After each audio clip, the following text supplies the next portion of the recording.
Assalamualaikum warahmatullahi wabarakatuh, saudara. Kembali lagi berjumpa dalam Sapa Kalsel, dan di pagi hari ini kita akan membicarakan tentang ketersediaan labu darah di PMI Kota Banjarmasin.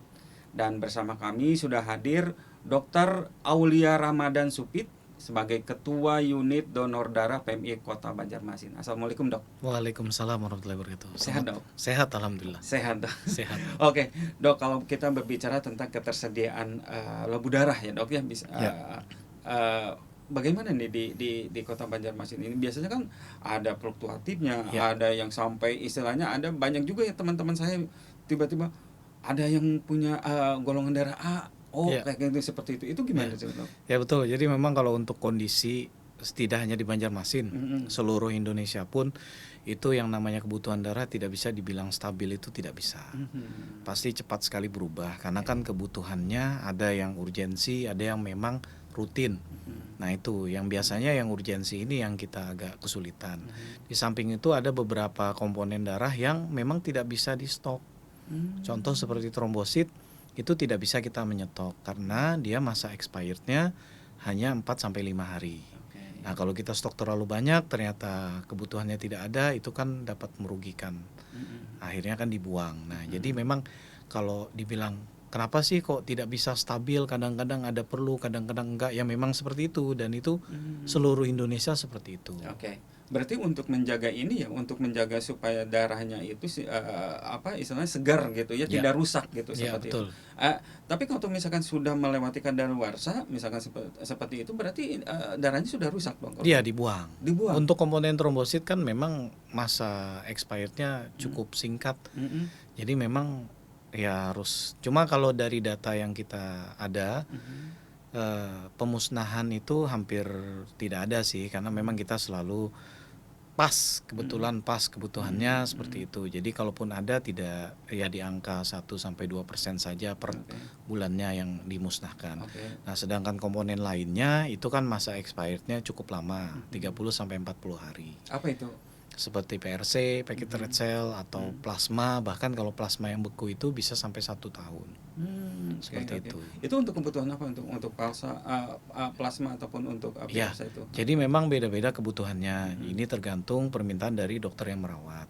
Biasanya kalau pasien-pasien yang rutin, contoh seperti kayak thalassemia, itu yang dibutuhkan adalah jenis PRC. Nah karena memang dia biasanya 1 minggu itu 2-3 kali transfusi. Itu kan yang sudah rutin. Nah kalau yang seperti itu kita biasanya akan kita siapkan sebanyak mungkin. Tapi tetap aja kadang-kadang kondisi kegiatan yang kurang, pendonor yang datang ke kita banyak kendala kan, bisa jadi karena hujan atau apa, itu juga kendala. Tapi kita selalu terus-menerus mengusahakan dan mengupayakan agar stok ini bisa stabil. Dalam satu disebut dalam satu labu ya, benar ya. Dalam satu labu itu misalkan nih baru transfusi misalkan seperti itu, dalam satu labu itu ada berapa komponen yang darah nantinya akan bisa dipisahkan seperti PRC, trombosit dan sebagainya. Baik. Jadi prosesnya itu ketika seseorang diambil darah sebanyak 350 atau 450, itu nanti kita buat komponen. Artinya itu kalau baru itu kan namanya whole blood, artinya keseluruhan masih komponennya. Baru kita pisahkan. Dipisahkan itu bisa menjadi 2-3. Kalau 350 biasanya menjadi 2 saja. Artinya hanya pack red cell sama plasma. Tapi kalau kita jika butuh trombosit, berarti kita harus ngambil yang lebih banyak. Bisa sampai 450 yang diambil. Nanti bisa jadi ada plasma, ada pack red cell sama trombosit. Nah, kapan kita ngambil itu ya tergantung kebutuhan, Pak. Jadi kalau kita lihat ini musim penghujan, artinya kita lebih banyak ngambil yang 4,5. Tapi bisa juga dari 3,5 itu kita ambil, kita buat pack red cell sama trombosit saja, itu juga bisa. Jadi memang pembuatan komponen itu tergantung situasi kita mau bikinnya tuh pada saat musim-musim tertentu. Kalau misalnya musim kemarau, jarang kebutuhan trombosit, kita tidak membuat trombosit yang terlalu banyak, kecuali jika ada kebutuhan. Nah, yang perlu diingat adalah proses pembuatan ini memakan waktu yang cukup lama. Karena dari orang donor itu nanti ada namanya uji saring. Uji saring itu meriksa apakah si pendonor ini ada 4 penyakit menular di dalam darahnya. Hepatitis A, hepatitis C, spilis sama HIV. Nah, ketika sudah dinyatakan bersih, baru nanti ada proses lagi pembuatan komponennya itu. Oh, oke. Nah, jadi memakan waktu 4 sampai 6 jam.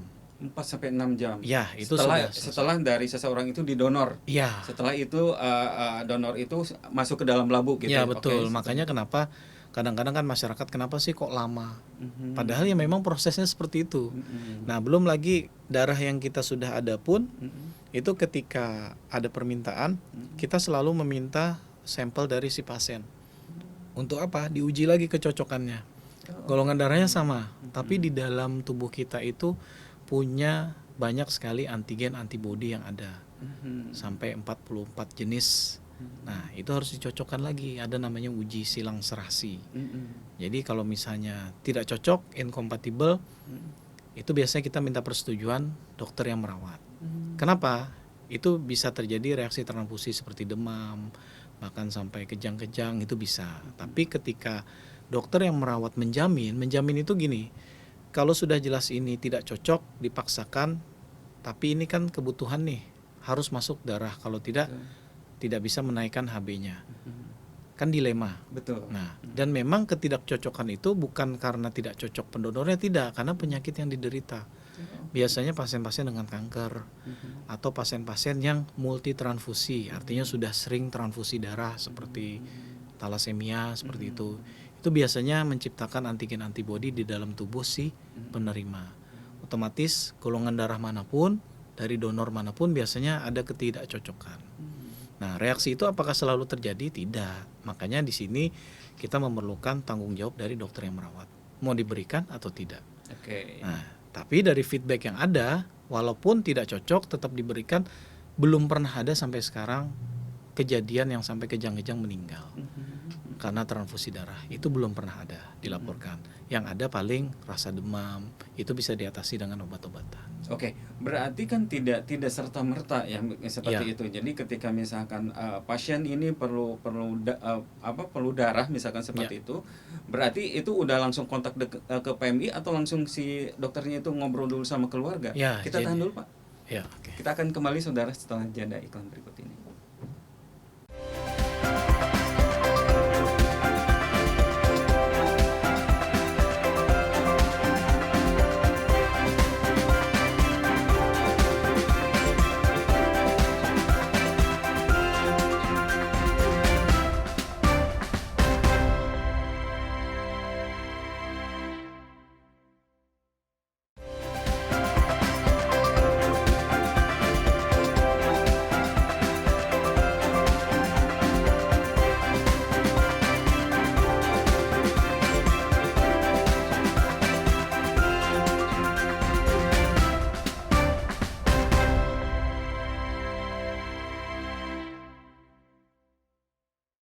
Baik, terima kasih saudara masih di Sapa Kalsel dan kita kembali lagi melanjutkan perbincangan di pagi hari ini bersama Dr. Rama.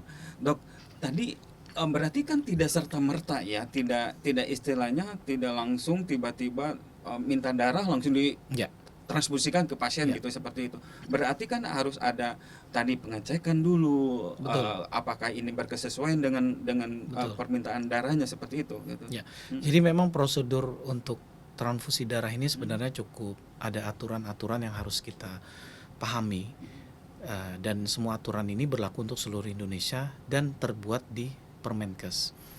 Jadi memang prosedurnya adalah kenapa kita dari PMI tidak serta-merta mengeluarkan darah ketika ada permintaan dari siapapun tanpa ada surat dan persetujuan dokter yang merawat. Tidak bisa keluar. Kenapa? Kalau dari dokter yang merawat biasanya ada tanda tangan ketika kita tahu di sini sudah diagnosisnya penyakit apa, memerlukan darah apa, jenis apa, kita sudah tahu. Ketika terjadi uji yang tidak cocok tadi, kita bisa langsung menghubungi si dokter dengan minta surat tanda tangan penanggung jawab. Artinya mereka yang bertanggung jawab seperti itu.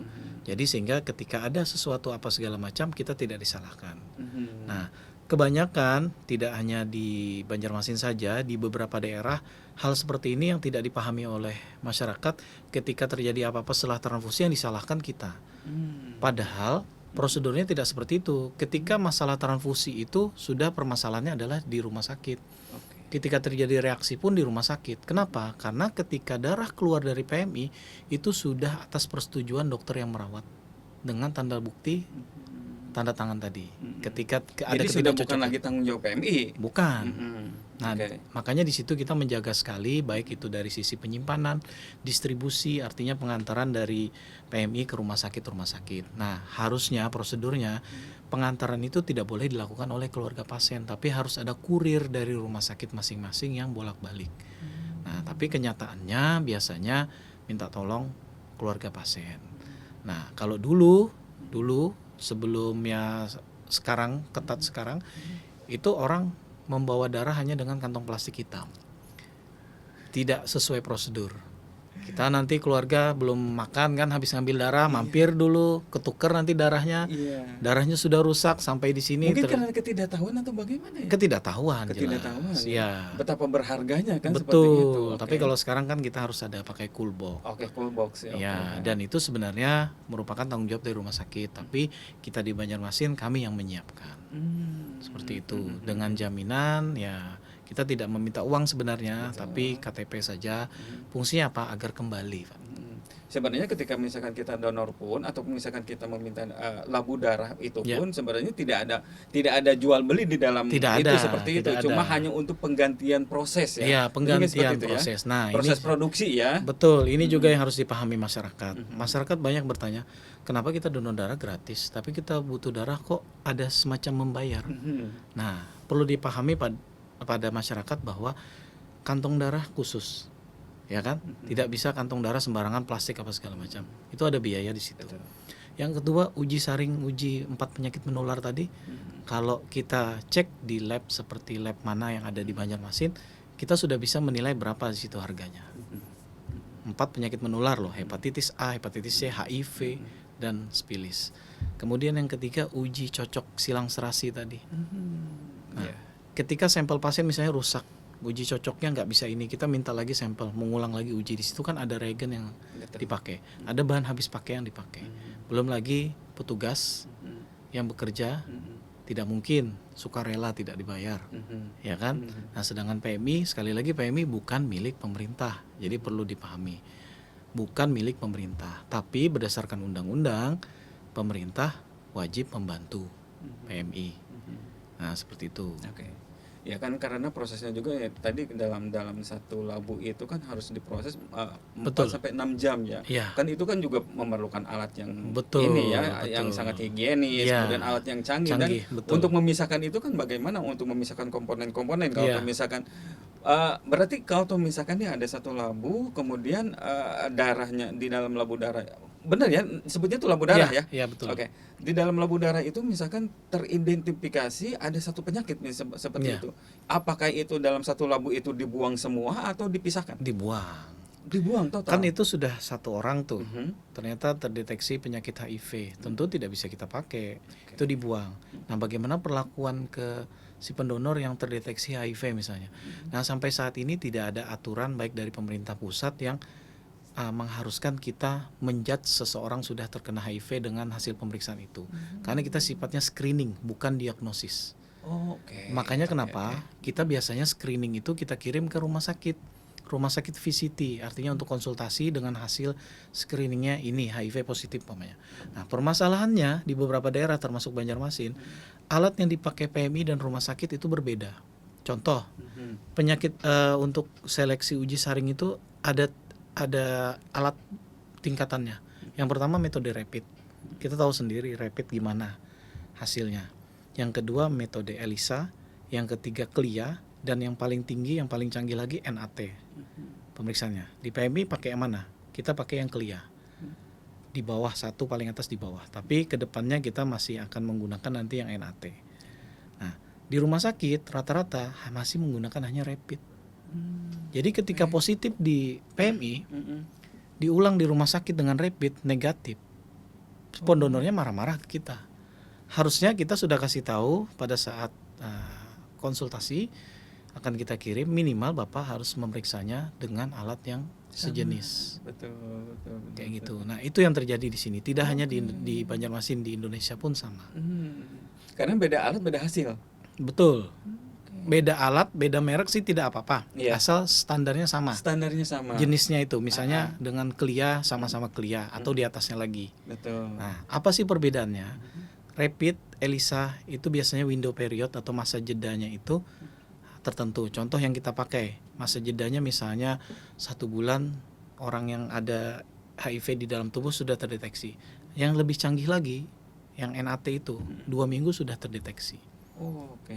Jadi Ya, ya, ya. lebih sensitif lagi. Lebih sensitif lagi. Nah, itu sudah dipastikan darah aman. Mhm. Seperti itu. Oke, jadi ketika misalkan dalam satu labu itu darahnya aman, baru itu masuk dalam proses produksinya. Baru kita buat komponennya. Baru dibuat komponennya. Makanya kita kalau nanti bisa berkunjung ke lab, saya open sekali, Oke. akan lebih detail saya jelaskan. Ada namanya darah karantina. Ada kulkas khusus juga kita Iya. pisahkan. Darah karantina artinya itu belum kita uji saring. Ketika sudah diuji saring, hasilnya sudah negatif. Yang negatif kan berdasarkan barcode kita bisa lihat itu dipindahkan ke pembuatan komponen. Setelah dibuat komponen baru kita masukkan ke kulkas darah yang untuk stok. Tapi karena kebutuhan di sini sangat banyak, kita hampir jarang sekali stok itu sampai lama gitu, nggak gitu. ada. Berarti Keluar masuk. Oke, untuk PMI sendiri itu harus memenuhi berapa banyak rumah sakit yang minta ke PMI? Rumah sakit dan klinik di Banjarmasin yang kita layani kurang lebih 19. 19. Ya. Itu hanya di Kota Banjarmasin. Belum kalau nanti Banjarbaru minta bantuan, Martapura minta bantuan, Barito Kuala minta bantuan, Palangkaraya, Kapuas. Kita dulu zamannya COVID, plasma convalescent kita melayani sampai ke Kalimantan Timur. Karena pada saat itu yang bisa memproduksi itu hanya Banjarmasin untuk di Kalimantan. Pada saat itu. Iya. Itu juga bergantung dengan alat yang kita Betul. yang Banjarmasin miliki. Betul. Seperti itu. Ya. Oke. Ya berarti kan, nah bagaimana dengan suplai yang untuk labu darah yang masih belum di apa istilahnya kan ada supply ada demand kan seperti itu kan. Nah ini bagaimana untuk suplai labu darahnya dari orang-orang dari masyarakatnya? Apakah mereka masih aware dengan transfusi darah atau bagaimana? Ya, Kita tahan jadi- dulu. ya. Kita akan kembali saudara setelah jeda iklan berikut ini.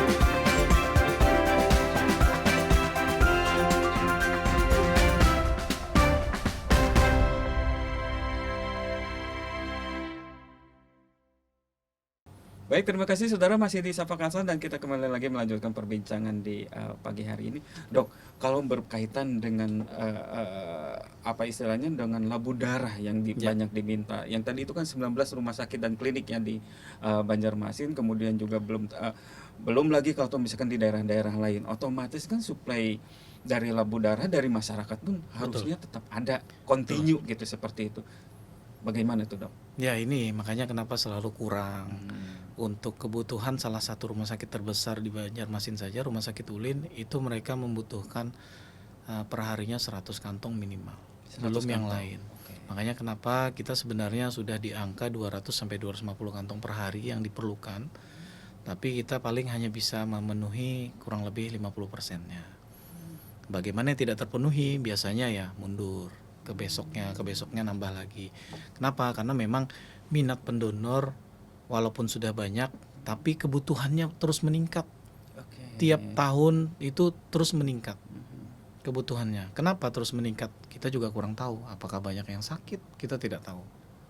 Tapi memang kebutuhan yang meningkat, sedangkan Kebutuhannya pendonornya meningkat. itu saja. Oke. Nah, dari data yang kita aja sekarang pendonor baru itu sudah sangat kurang. Alasannya ya mungkin karena takut jarum masih, padahal kan sehat gitu. Nah, peran serta pemerintah di sini saya sangat harapkan, terutama untuk kegiatan-kegiatan donor yang dirutinkan tiap 2 bulan sekali. Jangan pada saat hanya acara event besar ulang tahun atau apa. Termasuk juga instansi lain yang swasta, saya harapkan juga dirutinkan saja tiap 2 bulan. Itu sangat membantu kita lah untuk memenuhi kebutuhan darah. Oke, oke. Berarti emang, ada syaratnya nggak sih, Dok, kalau misalkan nih saya mau mau transfusi darah misalkan Mhm. seperti itu, mau Donor donor darah. darah, betul, oke. Apakah ada syarat dari secara, misalkan berat badan, kemudian, Ya, apa istilahnya, harus kondisi fisiknya harus tetap sehat atau betul. bagaimana? Betul, persyaratannya yang jelas dari segi umur kita minimal 17 tahun, dengan Oh, berat berarti ada batasan umur? ada. Kenapa, Dok? Ya, memang kalau di bawah itu kan ini kembali lagi ke proses dari pembentukan Oke. darah. Nah, produksi Mhm, darah di dalam tubuh. mhm, Itu kembalinya ke situ. mhm. Nah, berat badan juga minimal 45 kilo. Minimal 45 Kurang kilo. dari itu tidak bisa. Mhm, Nah, itu sudah ada standarnya. mhm, Nah, kemudian hal-hal lain, tensi darah juga tidak boleh terlalu tinggi, tidak boleh terlalu rendah. mhm, Biasanya kita kalau tingginya itu 150 itu masih dalam batas diperbolehkan dengan catatan. Dilihat kondisi lagi. mhm, Serendah-rendahnya misalnya di angka 90, mhm, itu biasanya kita juga dengan catatan. Biasanya kalau sudah 90 kita tolak, minimal 100. Seperti itu. Nah, belum lagi hal-hal lain yang menjadi persyaratan, yaitu apabila punya penyakit tertentu, dia ada minum obat, itu harus kita tunda beberapa jam. oke, oke, oke. Kemudian kalau misalkan kita, ada efek nggak, Dok, ketika orang sudah melakukan donor? Hmm. Ya, yang jelas efeknya yang namanya kita habis keluar darah dan itu banyak, Mhm. otomatis kan produksi darah baru lagi. Oke. Artinya kan kita selalu sehat nih. Mhm, mhm. Karena sel darah Oke. produksi Berarti terus. sebenarnya untuk donor itu untuk menyehatkan tubuh, Betul karena ada sekali. sirkulasi, Betul. apa, darah ya? Betul. Oke. Tapi jangan beranggapan dibuang ya, karena Mhm, memang darah yang itu juga dipakai untuk yang memerlukan. mhm. Untuk Bukan membantu. iya, bukan Betul. berarti yang diambil darah itu darah kotor katanya, bukan. Itu Mhm. kan yang kita ambil Mhm. di samping kita sehat dapat pahala lagi kan, Mhm. seperti itu. Emang ada darah kotor, Dok, yang harus di itu? Itu asumsi orang aja Asumsi ya? sepertinya. Sebenarnya tidak ada hal yang seperti itu ya. Ya kan orang-orang mengatakan ada darah kotor nih harus Iya, dibuang. iya. Padahal kan nggak ada darah Nggak kotor ada, juga. istilahnya nggak ada seperti itu. Yang ada mungkin darah yang Oke. terinfeksi penyakit atau Mhm. tidak, itu Dan aja. itu pun melalui screening dari PMI. Screening yang ketat. Oke, berarti kalau misalkan nanti, pada saat, seseorang atau masyarakat melakukan donor untuk mengambil, dalam satu labu itu atau dalam satu kantung itu 350 sampai 450, Ya. siapa yang menentukan? Nah, Apakah si pendonor atau siapanya? kita ada Oke. aturan yang berlaku, Mhm, kita berdasarkan Permenkes mhm, dan peraturan BPOM juga. mhm. Oh, berarti dari PMI-nya yang menentukan, Ya. oh ini kita perlunya 350 untuk pasien Mhm, ini, mhm. 450 untuk pasien itu, gitu, Iya, seperti betul. itu.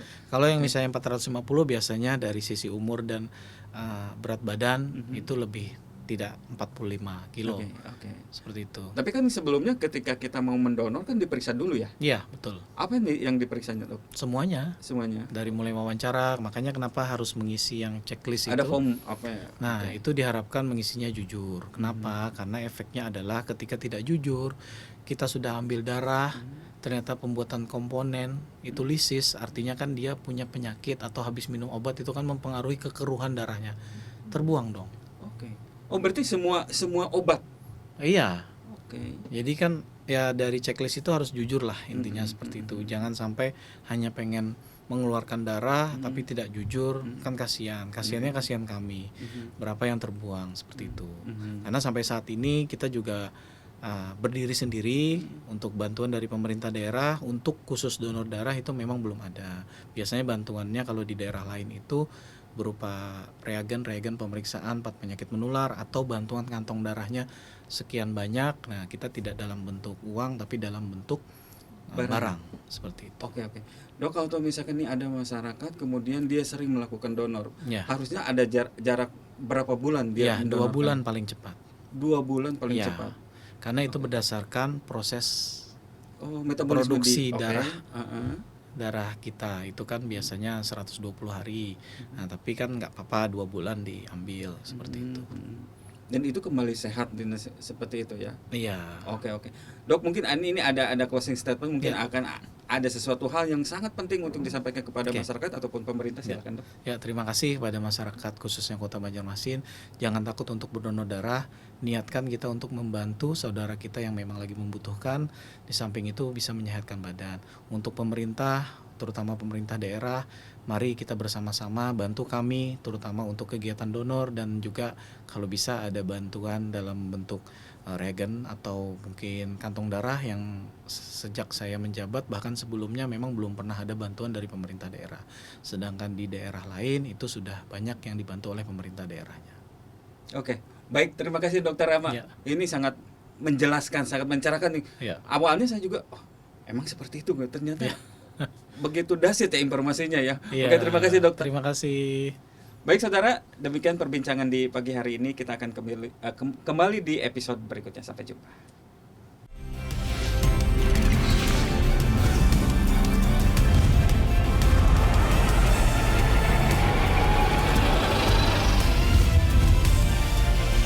Kompas TV, independen, terpercaya.